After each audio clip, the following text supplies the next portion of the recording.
welcome to Two Boomer Women. I'm your host, Agnes Knowles. I've been talking with Boomer women for almost a decade now.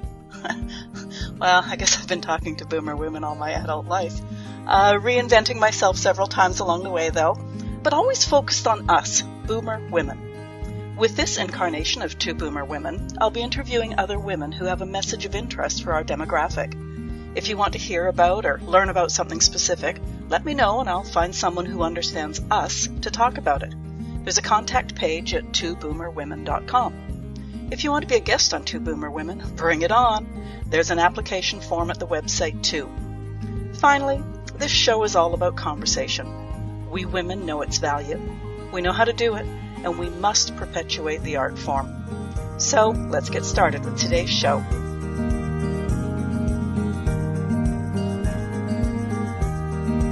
Welcome to the Two Boomer Women podcast. I'm your host, Agnes Knowles. Breast cancer. Our subject today is very timely as breast cancer is in the news again this week. My guest is a breast cancer survivor, having been diagnosed with early-stage breast cancer in 2019. The diagnosis completely changed her life, however, and she now works in holistic nutrition, supporting breast cancer patients and survivors, and is also a certified meditation teacher. Hopefully, some of what we learned today can help us reduce our risk of breast cancer as we get older, or help us get through a diagnosis and treatment successfully. Juni Bucher, welcome to the Two Boomer Women podcast. Thank you so much for having me. I am absolutely delighted to be here. Well, I'm so happy that you agreed to come on. Do you mind sharing your journey from diagnosis to your mission today? That sounds pretty interesting. Yeah, sure. When I turned 40, and I know you're up in Victoria, I don't know if it's the same timeline up there, but here, when you turn 40, you start having your mammograms. I'm sure your listeners are all familiar with those fun tests. And, like a good little student, I was always quite, I would sign up right away. I had my mammogram at 40, nothing to be alarmed about. About 10 months later, I happened to be walking my dog. Now, I was working from home before the pandemic. So I happened to be running late that morning, but was kind of in PJs and stuff, and walking my dog just real quick. And I walked by my neighbor, and I just kind of did that thing that women do when you might not be wearing a brassiere and you just don't want to jiggle so much to draw attention to yourself. And I happened to notice, I feel something I've never felt before in my breast. And I went back inside. My partner at the time, I asked him if he felt that, and he said he did. I called my doctor. Luckily, I was able to get into the doctor's office that day. Now, because I was only 41 at the time, my doctor said, I'm really not super concerned, but let's just go ahead and send you for some further tests because I do feel it. So I went and set up the ultrasound. I went back and forth with my partner at the time because he had a mother and a sister who had breast cancer, survived. And he said, can I just come with you? And I said, well, don't take off work. Like, don't worry about it. And we went back and forth. Eventually, I conceded and allowed it. He said, okay, fine. And I'm so glad that I did, because at that appointment, I'm lying there on the table in the ultrasound. It's just taking forever. And then, there's a whispering that's happening and some pointing. And all of a sudden, my body just started to shake because I said, this doesn't feel right. This is not, not good. And the doctor turned to me and he said, so we see two masses and I believe you have breast cancer. And he was so matter of fact about it. It really caught me off guard. And he did say, and I just want you to know we're going to be with you every step of the way. And I don't know why, for some reason, that was such a kind and appropriate thing to say, but I just felt a bit infuriated of like, what? Like, what do you mean? And then I didn't understand why or how they could be so confident that that they knew it was cancer, but apparently, with an ultrasound, you can sort of rule out a cyst. They can't determine what kind of cancer you have or really how aggressive it is, but they can know what they're looking at is likely cancerous. And, I said, well, what percentage are you sure? And he said, about 90%. And, he said, we're going to have to sterilize the room. So you're going to have to go back out to the waiting room and we're going to do a biopsy right now. I was in so much shock. And so one of the things I like to tell people, if you do have anything going on like this and you have somebody that's volunteering to come with you, or if there is somebody that can come to your appointment, even if you don't think that you need them there, just let them come with you. Because had I fought back on that and gotten that news that day, I just don't think I would have been able to safely drive home. I feel like I would have had to sit or maybe go eat a meal or something. And you're just never really prepared to hear that kind of information. They did the biopsy. It took about, I don't know, a number of days to come back. That's always a very fun and mentally eventful time. And they did say, we think you have 2 different types of breast cancer. We think you're probably stage 2. You'll probably need chemo and radiation. Again, we'll be with you every step of the way. And so they told me all of that information. And then I consulted with my surgeon. I opted for, they did give me the option of going with a lumpectomy, which is a less invasive surgery. So, a lot of people are familiar with mastectomies where they remove your breast completely, but there is a less invasive surgery where they just take out the actual tumors, but it can create, you do typically need to have radiation with that, regardless of whether or not the cancer is spread. And you retain feeling in that breast, which is a benefit of it, but you can cosmetically, sometimes the outcome isn't so great. And I opted for the full removal of the breast because I wanted to potentially avoid doing radiation because that comes with its own set of side effects and issues. And I was a candidate for an immediate reconstruction, which it was called a skin sparing, nipple sparing immediate reconstruction. And you have to have a very kind of Goldilocks type of breast size, health history, weight, and everything to qualify for this, which was great. But what that means is that they have to schedule 2 surgeons instead of just 1 surgeon. So my scheduling process became very complicated. And it took them a number of months before they were able to get me into surgery. And that can be one of the hardest times for a breast cancer patient, is because at this point, you don't know if it's spread.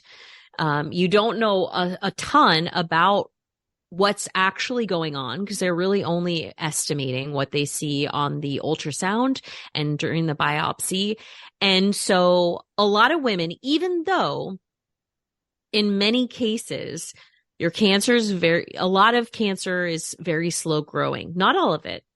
Mine was, and they are able to determine that after the biopsy. So, who knows what was going on, but you just want it out. and you want to know if it's spread.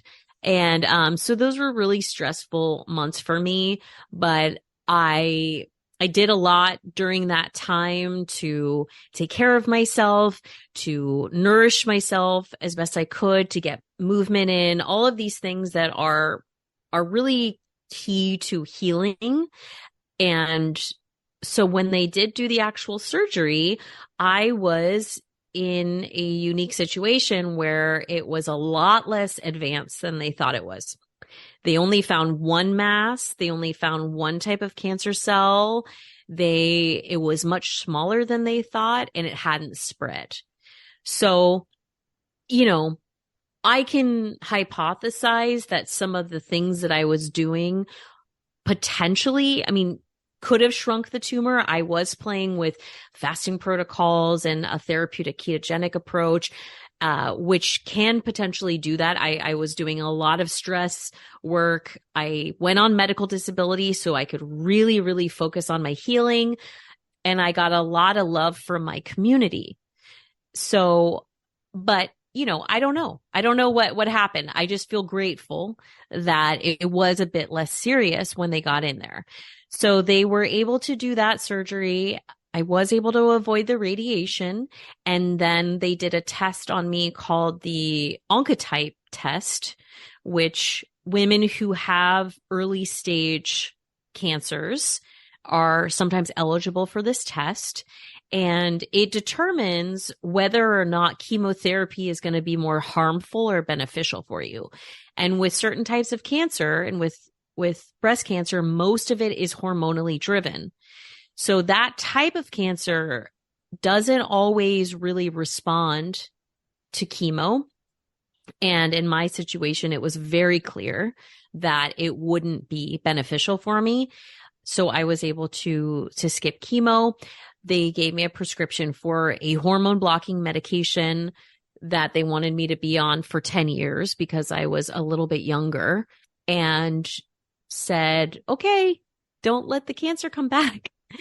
And I have always been a bit of a research nerd, if you will. So, and I had also had my job at the time was working in the legal industry, and we did a lot of work with very big law firms that were doing cases that involved pharmaceutical companies.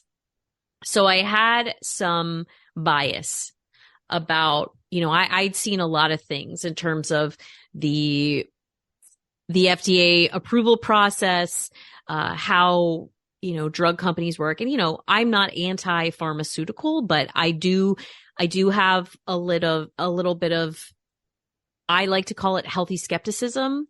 And so I wanted to do my own research on this medication. I was a bit uneasy with what I found about it on this medication, but I said, I'm going to try it. I'm going to try it for a couple months. A lot of women who take some of these hormone blockers, and it's a little bit different if you're pre or postmenopausal, but they have similar side effects because essentially, the symptoms we see in menopause or perimenopause as our hormones start to decline, the hot flashes, the insomnia, mental fog, weight gain, things like that.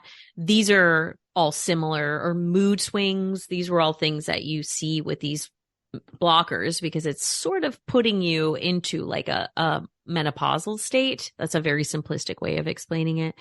Anyway, I really struggled with the medication. So I went deep into what I could do from a holistic perspective with my diet, with my lifestyle, with the management of stress to regain balance in my body.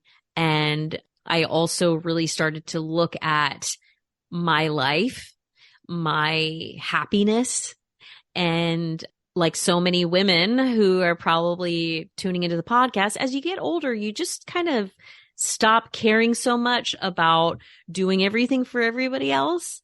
And you get to refocus on yourself. I don't have children, but I have gotten to that point in life where it's like, yeah, I don't need to fit your mold so much anymore. I can say no. I can prioritize myself. And that meant not being in this job anymore, getting out of my relationship, moving, and just basically changing my life completely. And I'd always been passionate about nutrition. So during lockdown, I went back to school. I was still working my other job. So I was in school and I was working full time. And then I graduated from this nutritional therapy program. And then I spent a year working both jobs full time. I kind of don't know how I did that when I look back on it now, but I did. That's putting yourself first. Yeah. And I'm being facetious here. Oh, okay. Well, I mean, I was passionate about it. So, I mean, it was tough, but it wasn't tough. And I mean, I was doing stuff on the weekends I tried to keep it fun. But then then I did eventually, because I wanted to have a plan. I didn't want to just jump off the cliff. And so I spent that year kind of just saving and planning and figuring out how I was going to do it and building the practice.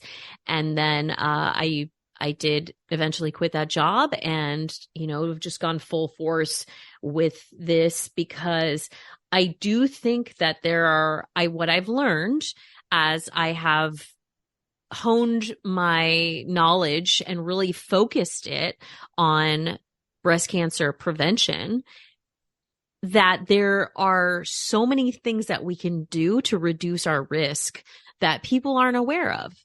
The genetic component is very minimal. I mean, it happens, but the majority of cases are not genetic and they are lifestyle based.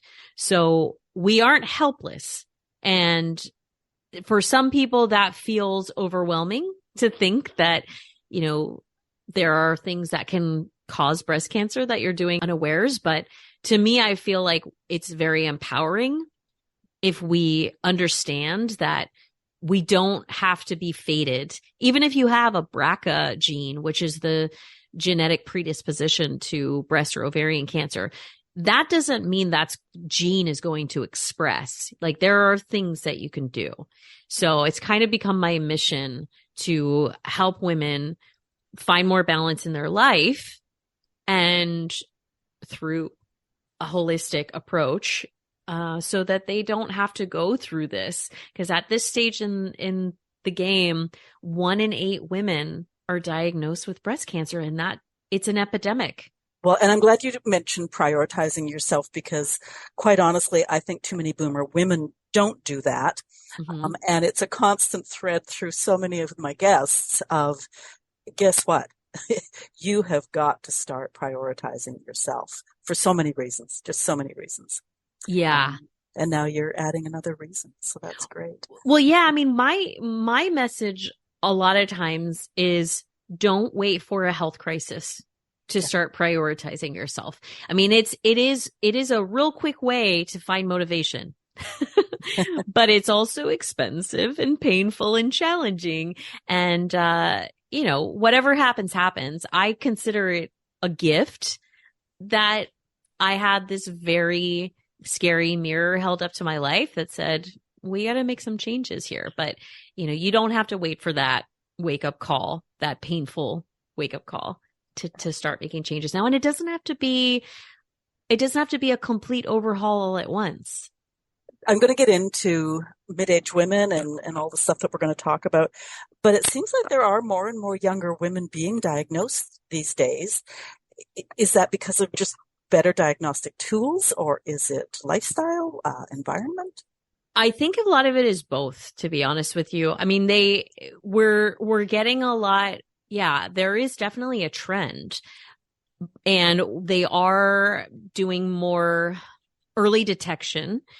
But at the same time, we are so stressed out as not just, all over the world. We're so stressed out.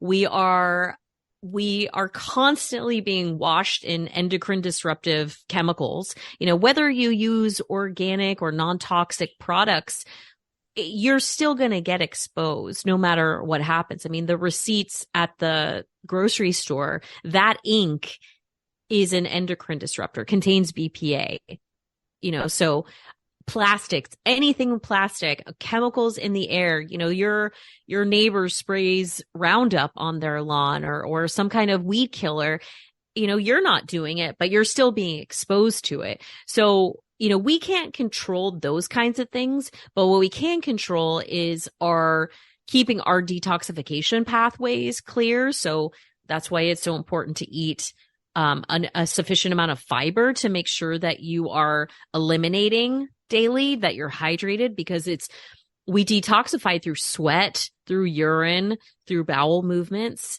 but also considering like what are we exposing ourselves to on a toxic level, maybe emotionally. Like I used to have the news on, like when the pandemic started, I would put the news on in the morning when I was making coffee and it would stay on all day. I'd go to work in my home office, but I would leave the news on all day.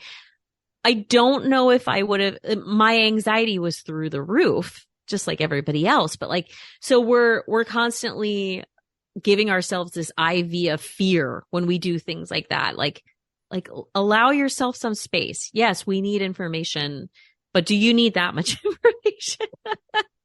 Do you know what I mean? Yeah. I talked to a young woman recently who said, basically if you need to do the news, catch the 6 o'clock news and then turn it off. Yeah. Like just schedule it in like you do everything else. But as you said, like you don't need it on all day because that's just a recipe for everything going downhill in terms of your mood, your health, your everything. Or just a low level of anxiety that's going to course through your body that contributes to, our brains or our nervous system. It doesn't know if you're being chased by a saber-toothed tiger or if you're, very anxious about something you see on the news. Like unfortunately, it just doesn't differentiate between those things. And having this constant state of stress, being in that chronic fight or flight, that's where we see some of these roots to disease. And, even I used to be really addicted to true crime. Like I love Dateline. I love Dateline. And I know so many other women who watch a lot of these types of shows. If you're watching that and then trying to go to sleep and you're wondering why you have insomnia, like we can make some assumptions, that's stressful when you can OD on stuff like that. And I see it in I've stopped doing that, but I see in some of my friends, like being constantly in fear of like, cause you sometimes too much about like, but you're focusing on a specific population and an aspect of human existence. Well, I think too, you mentioned that low level of stress, just that constant low level of stress. But we've been in a pandemic for almost 3 years now. And yeah, now we may have a low level of stress, but at the beginning, that was a pretty high level of stress because we didn't know very much. Absolutely. And I had just finished my cancer treatment, honestly, just a few months before. So for me, I had this, like, I was just super sick and I was worried about that. And then it was like, oh my gosh, everybody could be really sick. My anxiety went through the roof and it was really tough. And I think it's going to be very interesting to see as we are starting to regulate and find some sense of normalcy again. How is this going to impact us in 5 to 10 years? What health problems are going to come out of this? And there are obviously going to be benefits that we see and consequences. So I think it's going to be a very interesting decade or couple decades to come. Well, I know, like here in Canada, certainly that's the sort of the medical information that I follow. But already we are seeing the bad results of that pandemic because every hospital bed went towards somebody with COVID. And so people like you may not yet have your treatment. And so instead of waiting a couple of months to get whatever happening, you might have had to wait a couple of years, and women have had to do that and other people have had to do that with their health issues. So I think already we're seeing that, let alone 5-10 years up the road. Or people skipping routine screenings, that's another thing that, I talk to people about a lot. Yeah. So, there's a lot. I think, I do think there will be some good that comes out of it. I think a lot of people had a chance to actually slow down and realize what a crazy pace we had set for ourselves and how, you see, I know they talk in the States about the Great Resignation. So many people quit their jobs. I mean, I was part of that. And, just sort of decided that they wanted to do something that was a little bit more fulfilling. So I think those are some good things that have come out of it, but we are certainly going to see some repercussions as well, unfortunately. Okay, I think we need to take a break and just go get a glass of wine or something. I'm getting so depressed here. Yeah, Okay, yeah. so just getting back now to mid-age women, does breast cancer risk go up as we age? Yeah, most women who have breast cancer are diagnosed in, unfortunately, in that the boomer generation is kind of the generation that's going to be, you're at the highest risk of breast cancer. And part of that can be, there's a number of factors in that, but as our hormones decline, we can go into these states of hormonal imbalance or, that make us a little bit more susceptible to breast cancer and these non-genetic forms of breast cancer. So it's important that not only are we doing self-exams more, being aware of what your normal feels like, and also being conscious of your lifestyle and your, in midlife and after menopause, it's actually not terrible to have some extra weight because the body is switching over from estrogen produced in your ovaries to estrogen produced by your adrenals and in your fat. So having a little bit of extra fat is not a terrible thing for a menopausal woman. It can be a little bit protective, but it's a fine line, because that is, as much as I hate bringing up the weight issue, it is one of the only agreed upon things, in terms of risk factors for women. Obesity is a major risk factor for breast cancer. Yeah, alcohol use as well can be, and that's another thing about like the pandemic is, just with alcohol consumption that went up a lot for a lot of people. Oh, I But actually meant de-alcoholized wine when I said take that break. well, yeah, it's so yeah, making sure that you're still getting movement, that you are managing stress or counterbalancing stress, being conscious of the toxins that you're exposed to, as well as keeping those detoxification pathways open. People go on cleanses, but the thing is, like, we're always cleansing. Our bodies have built-in cleanse mechanisms, but are we supporting those Right. those pathways? That's important, which is why you gotta drink enough water. You should sweat, whether that's in a sauna, through exercise, or even like a hot bath. If you're not somebody who likes to exercise like that, there are different ways that you can do it, but making sure, this is a really important one, the bowel movements. I know I have a lot of clients who are just sort of chronically constipated, and that's a really important thing for women to be able to flush. That's a way that your body detoxifies. Right. One more age question before we do move on. Is there an age when you might be able to relax your cancer concerns? Like, can you be so old that you probably won't get breast cancer?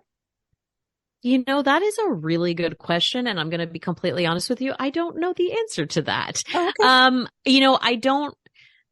I don't really know, and honestly, I don't think there is like a safe zone, to be honest with you, with it for women. I think, yeah, we are susceptible, and I know that it tends to go up, but I don't know if it's caps at a certain place. So we can never be so old that we can safely say, I'm going to drink lots. I'm going to eat, cheap processed food out of plastic dishes. Yeah, well, here's the thing. This is a very just real thing to say. Like, if I get diagnosed with cancer and I'm 95, yep. I don't think I'm going to have chemotherapy. I don't think I'm going to put myself through a bunch of treatments that are going to make me feel awful. I think I'm just going to kind of let it do its thing, because a lot of cancer is slow growing and not aggressive. And sometimes the repercussions of the treatment are what ultimately take people down.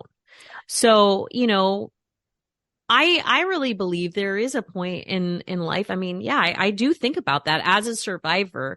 You're always kind of in the back of your head wondering, well, what if it comes back? How am I going to approach that? And yeah, I mean, chemotherapy is very harsh. A lot of treatments or some of these drugs, if you do have late stage cancer, can have a lot of side effects to extend your life, maybe a little bit of time.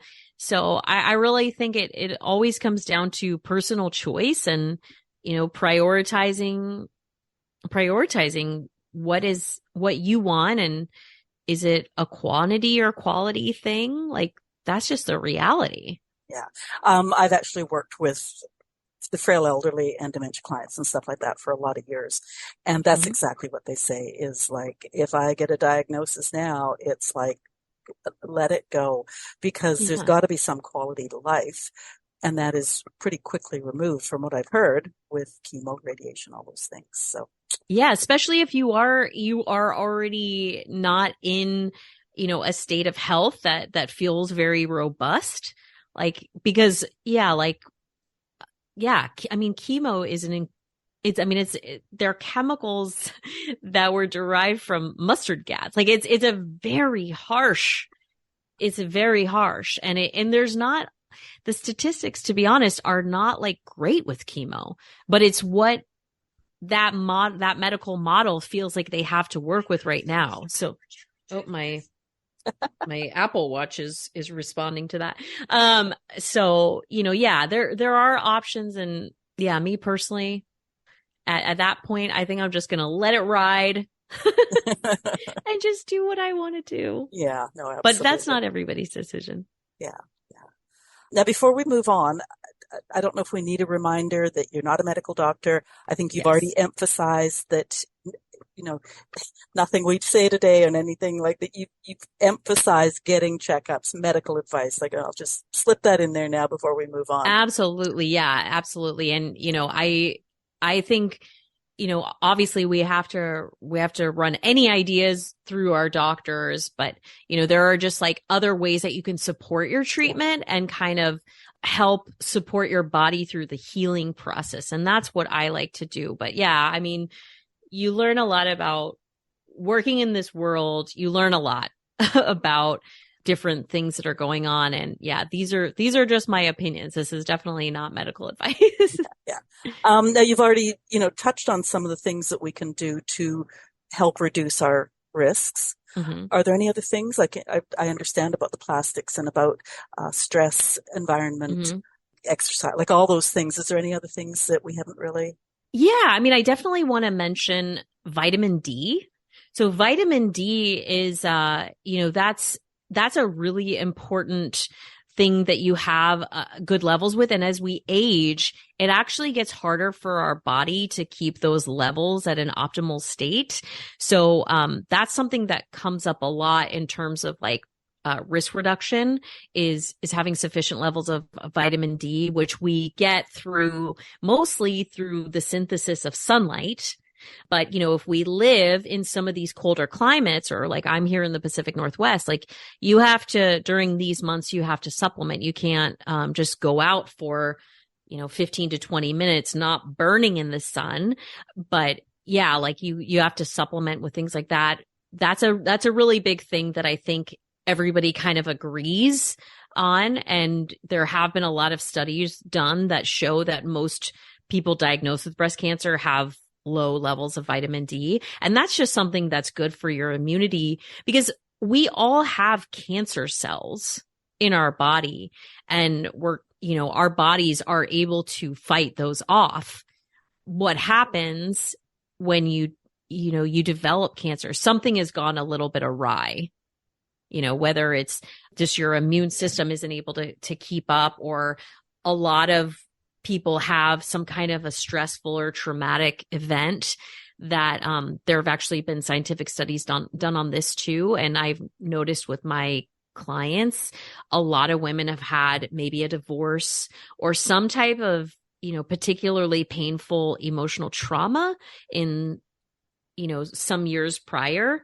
That's a really interesting thing to look at. So if you do have trauma to process, which I don't know that any of us don't, making sure you're working through those things because that can create imbalance in your system too. I mean, that's getting a little bit more esoteric, but there is a whole branch of science now called psychoneuroendocrinology or psychoneuroimmunology, which is studying this relationship between trauma and disease.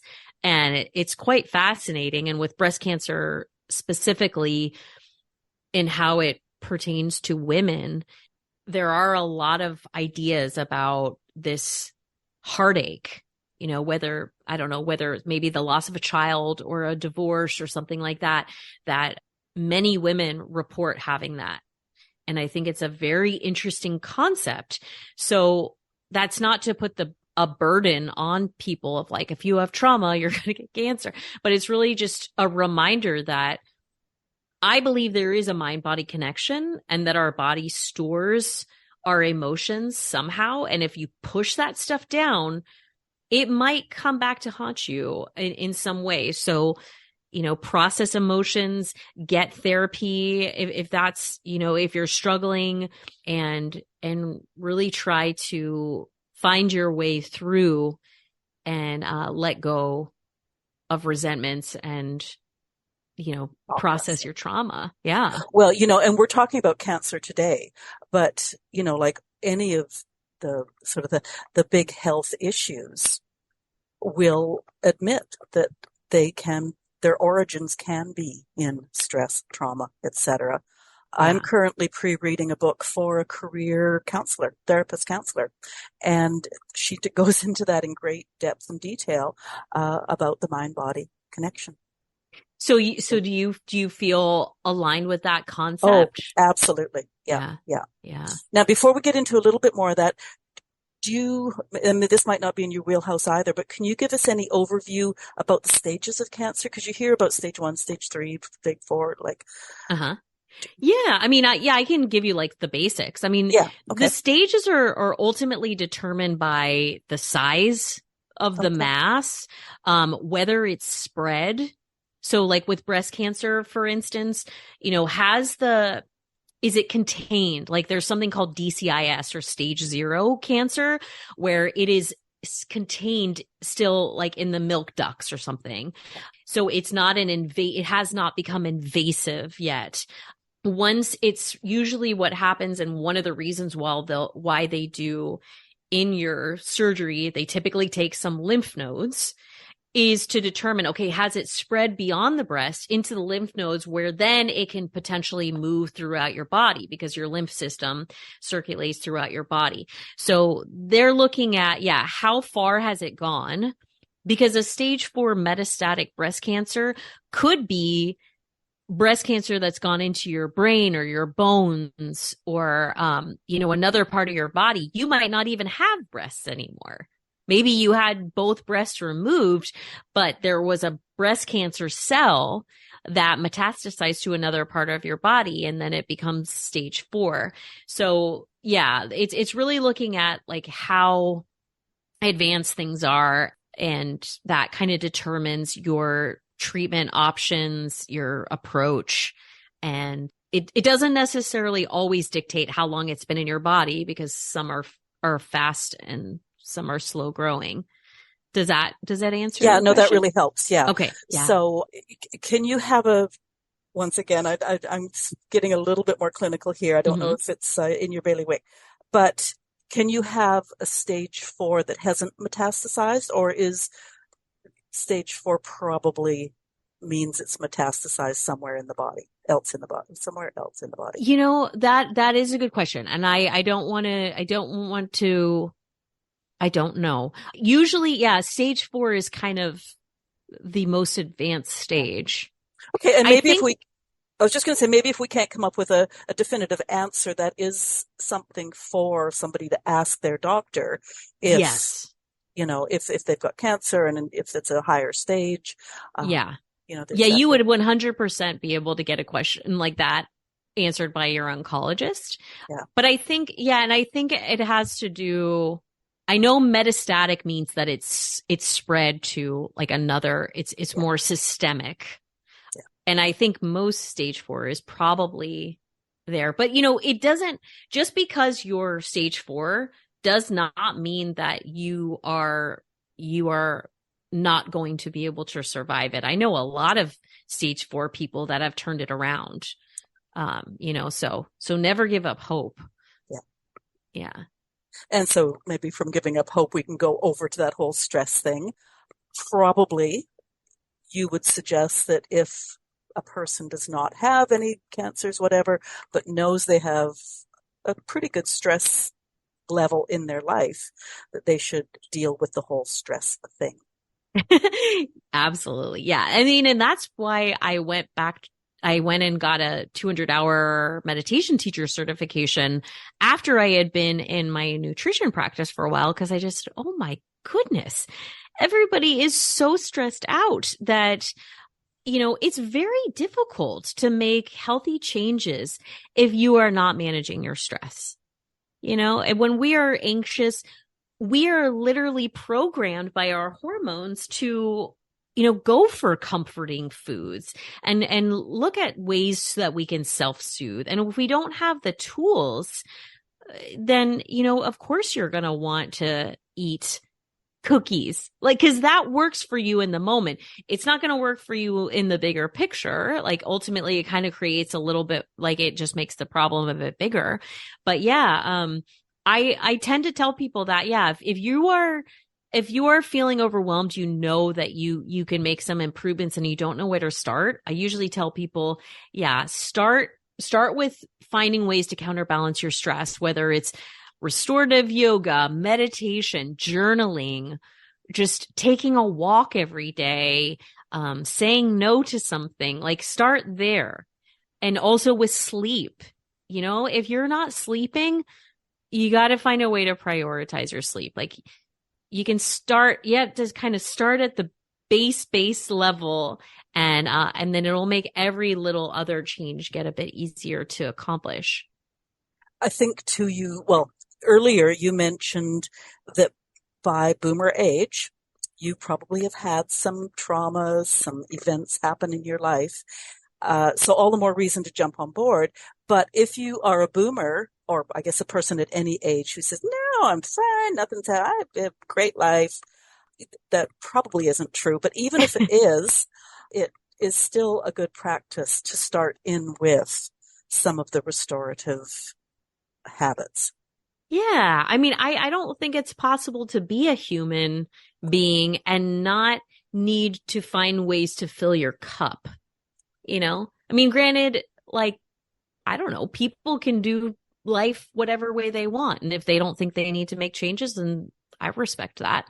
But I think almost all of us can benefit from quieting our minds a little bit, finding ways to disconnect from our thoughts. I mean, meditation, the common misconception is that it means you stop thinking. That's not what it means.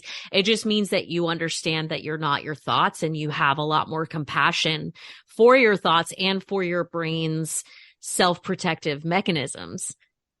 Because, you know, we're going to worry about things. That's a part of our survival instinct. But if you are constantly in a state of worrying about something in the future or something in the past, you're missing out on the present. You're probably not able to enjoy that fully, and that, you know, whether that's eating some delicious food because you're thinking about your grocery list or what you're going to make for your next meal because you have a family to feed, or, you know, something like that. Like, you're missing out a little bit. And we tend to, I was just talking to a girlfriend before I got on here about, you know, she's says, like, no matter what she's doing, she's always thinking about 5 different things. And what I think the benefit of meditation is for so many different women specifically is just getting us out of that multitasking mindset that we've come to rely on to get through life, but also it robs us a little bit. And the studies have shown that multitasking at the end of the day kind of just means you're doing more things not so great. It doesn't necessarily mean you're doing those things so great. Like we tend to perform best when we focus on one task. That's not always an option for people, but giving yourself a moment in time, whether it's 10 minutes of contemplation, like 10 minutes of sitting quietly or listening to a guided meditation or just breathing, we signal to our parasympathetic nervous system, like you're safe, you're good. You can go into that rest and digest state that is very replenishing and restorative. So finding ways to do that if you feel depleted or make more room for that, prioritizing that. Doesn't have to be a spa day that throws off all your other activities or an hour of meditation. But I hear all the time from people who say, wow, meditation has changed my life. And I'm one of those people. Which is why I like to scream from the mountaintops. Like we can all benefit from this, no matter who or what you think you need. Like just try it. And then you'll start to notice, or the people around you will start to notice, oh, you seem to handle things a lot more better. You seem happier, like I just recently interviewed somebody that is her thing, is meditation. Yeah. And she even got into the neuroscience of it. So that was pretty cool. Yes. Now, there's a lot of science to back it up. Yes. I am going to challenge every boomer woman out there. Guilty as charged, like when we were active homemakers, children, the house, husbands, whatever, we were bragging about our ability to multitask, Mm-hmm. and now that I'm older, I realize that it's not what it's cracked up to be. Now you've touched on meditation. I know you're also big on mindfulness. Can you just go into that? I know in many ways they're related. Yeah. But talk to us about mindfulness too. Yeah, I mean, they're very intertwined, but mindfulness, the difference between mindfulness and meditation is meditation to me is sitting and, really, just trying to get quiet. Mindfulness can be the way that you eat your meal. Or, and really being conscious of the textures, the flavors, chewing your food, how, what does it look like? What does it smell like? And that can be, I mean, when I think about how I typically eat, I'm like, oh my gosh, I barely chew my food. Like that's a big thing for people and a big reason why a lot of us have digestive issues because we're eating on the go. We're eating at our desk. We're eating in the car. That's not mindful eating. I always make an effort to turn off the TV, to sit down, eat my meal, not be on my phone. It's nice if you have a family, sit together, be present with each other. Mindfulness can be taking a walk.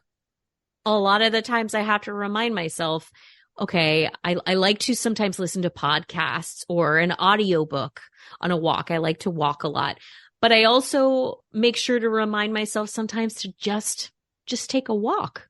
It's so beautiful right now in Portland.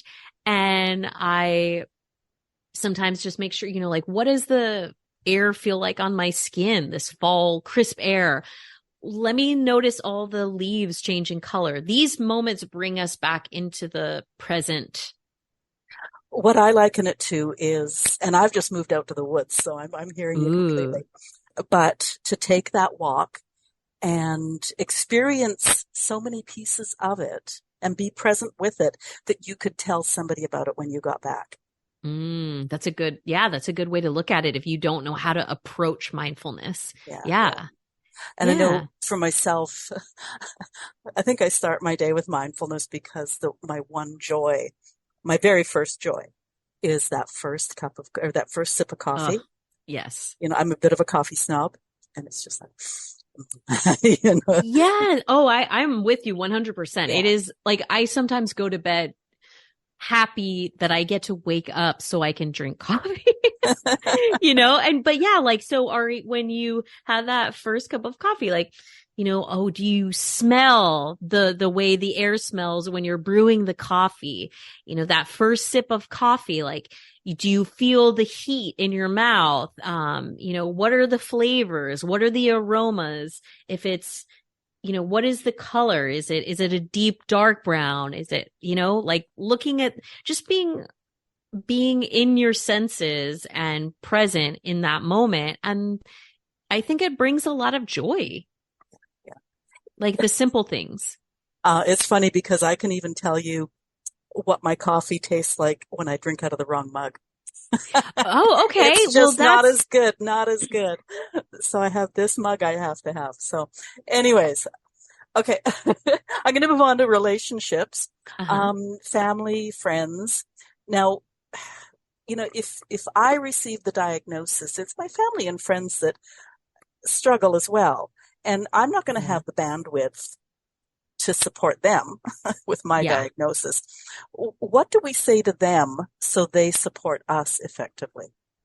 Yeah, well, I think it's important to acknowledge that those people need their own support. Like, I don't think, like, the role of the caregiver, and I think a lot of boomer women may be in a position of being a caregiver, that is a very difficult role. And I think it's important for people to know that there are, especially in the cancer realm, there are support groups specifically for caregivers, specifically for family and friends, or just know you may need your own support.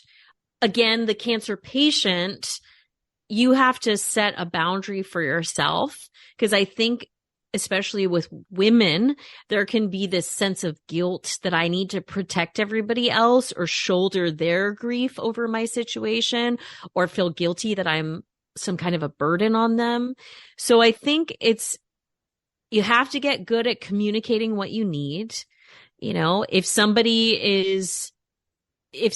is relying on you a little bit too much to process their feelings that are causing a lot of anxiety in you, just letting them know lovingly, I don't think I can be in this role for you, but let's find you some support, because these are really valid feelings that you shouldn't have to carry on your own. But, just being communicative and advocating for yourself. And yeah, there are a lot of free support groups. But also, if you're not comfortable being in kind of a public setting like that, which can be really healing for people, just anytime that you're in a challenging situation, being around people that are also in that situation can help so much. But if you're just not that type of person, getting a therapist or finding a different way to recharge your batteries or process, or talk to other friends, so that you can express yourself, because we don't want you to hold in all those feelings either. And I think too, good advice in terms of keeping all those things in mind. If it's our loved one or our friend that gets the diagnosis, don't go weeping all over them and carrying on. Yeah. Get your own support system separate so that you can help them through their journey. Yeah. Yeah. And I think some people do, unfortunately, it's just a default, especially if the person who's sick is the person you would normally go to, to express that kind of things or look for that support. But it can be, most people dealing with that kind of diagnosis are pretty overwhelmed, and they're feeling really guilty a lot of the time that they're putting you through this, because ultimately it does affect everybody. But it's also extremely important that you acknowledge that you need the support, and it's very valid, and it's not weak at all to ask for help in that regard. Oh yeah, because I think you need all your energy and health and just everything that you can pull on within yourself to get you through this journey. Yeah. Okay, what else haven't we addressed that you think mid-age women should know or think about? Gosh, I don't know. We've covered a lot of ground. I guess I didn't really get into like a ton of specifics about the nutrition aspect of things, but, keeping blood sugar balance is really important. And, It doesn't have to be rocket science. It doesn't have to be low carb. Just eating foods that are as minimally processed as possible and building around protein. That's a big problem that we see in menopause is that, our muscle, it's a little bit harder to maintain muscle, especially if you're not doing any kind of resistance training. So making sure that you're getting an adequate amount of protein and eating balanced meals like that, keeping those blood sugar levels stable. That's one of the easiest ways to minimize stress on the body. And one of the biggest issues that I see in almost any client that's ever come into my realm is just not eating a balanced macronutrient ratio. Well, it's interesting. I mean, this podcast has been interviewing people for 2 years now, and it's amazing of so many subjects that we've discussed or discussed again or whatever, that as close to natural as possible, the good nutrition, the really broad variation in nutrients, that sort of thing. It's just such a common thread. Yeah, I mean, we all know this. That's another thing that I think it's interesting with the health realm is like most of us know what we quote unquote should be doing. It's just it can be hard to make a plan. And that's why I like to tell people, yeah, I'm probably not going to tell you anything that's going to blow your mind. But how do we create a plan that you can follow, that you don't feel overwhelmed by, that's easy? And just remembering when you really break it down, healthy food is delicious.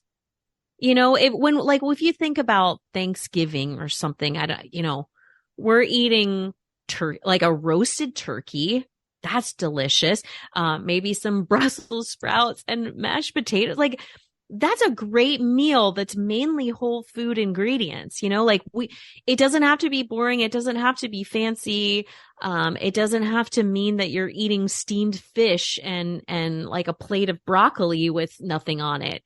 Like we can get excited about simple food and it can taste delicious, but it just takes a little shift in mindset.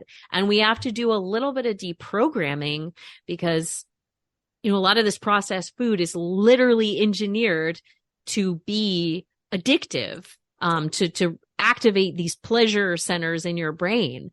So it can be hard to break some habits or take a little bit of time, but ultimately, like our body wants us to thrive. We just have to give it what it needs. Okay. So I can tell by your passion. This is part of your coaching. So you are a coach. Tell us what you do. I mean, obviously nutrition's part of what you do.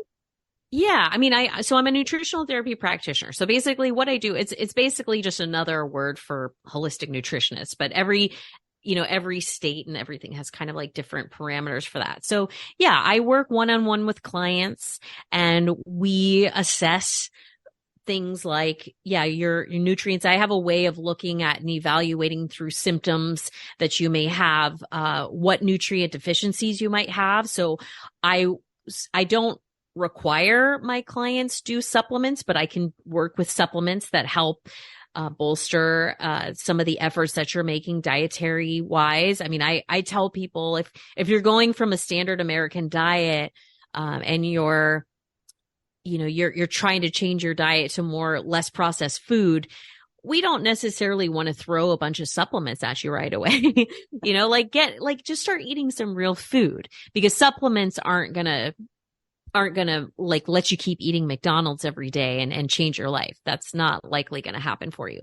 But, so we want to, I try to help people find ways to incorporate more nutrition into their lives to either combat a specific health issue or, if you want more energy, if you want to balance your weight a little bit. And how do we do it in a way that doesn't feel super restrictive or like you're giving up, all your pleasure in life? That I truly believe that when you find a right approach to health and nutrition and exercise, that it's going to create more joy in your life, more fulfillment, and allow you to be just more present in your life. And so we look at hydration, we look at movement, we look at sleep, we look at stress, and obviously we look at food. And yeah, and I love it. I love that. I actually work with a lot of boomers. And it, it's funny because I think what's specific to this population is we come from this idea that diet food means one thing. Like if you want to lose weight, it means you're going to have cottage cheese and sliced tomatoes and, boiled chicken breast or something awful.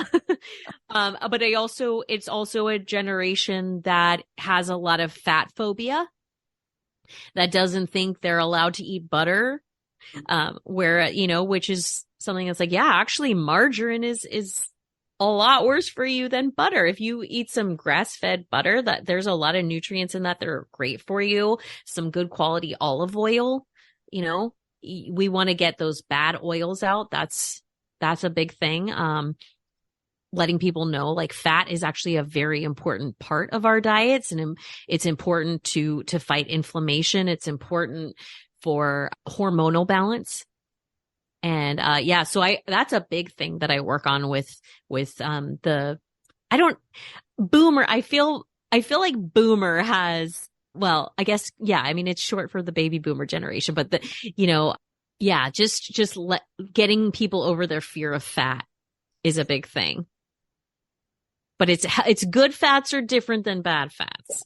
That's an important distinction. Yeah. So I think you just went right back to mindfulness, which is great. Now you've done all this in the last few years, which means you do it online. I take it? Yes. My practice is 100% virtual.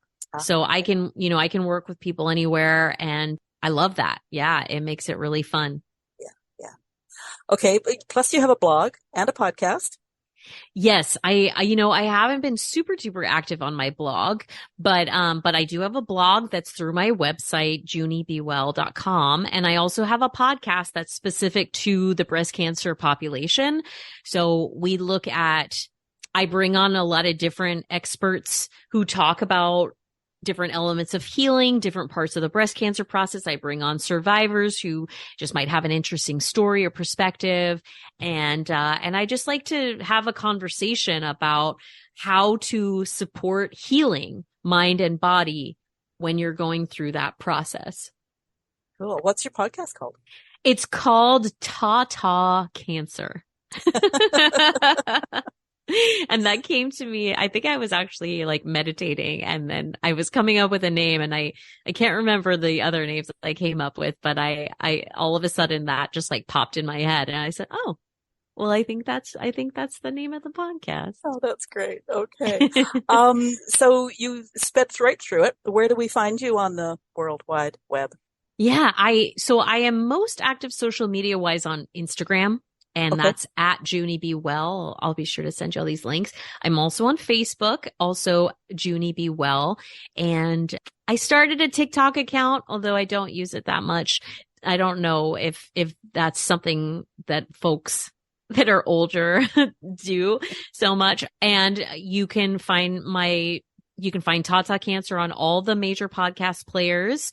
And my website is junibewell.com. And I have a lot of free resources for breast cancer patients. And that's where you can find my blog, as well as reach out to me. I do a free consult. If you think you might be interested in having some support nutritionally, or, you want someone who specializes in midlife hormone stuff or breast cancer support, and I take an integrative approach. Like I want to be there to help you have better outcomes with your doctor or your medical team. It's really just kind of comes all together. So I'm there, and I love hearing from people, and I do offer, a free consult if you think that you want to just see if you think that might be something that would help you.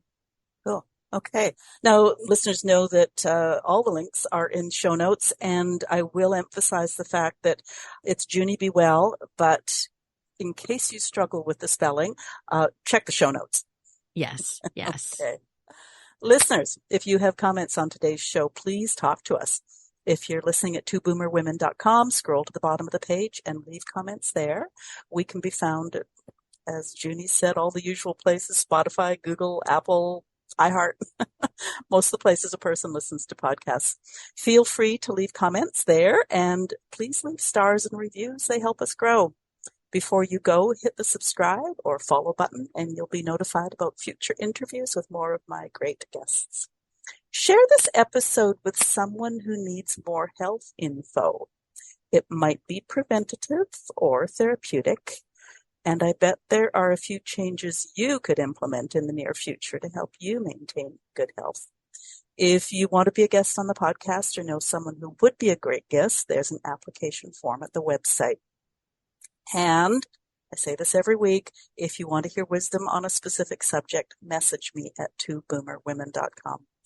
Juni Bucher, thank you so much for being my guest on Two Boomer Women today and sharing such helpful and implementable, I think that's the best word, implementable tips with us. Oh, thank you so much. That actually makes me feel really good that you feel that way. Implementable, because that's what it's all about, right? Yeah, no, absolutely. Absolutely. So have a great rest of the week.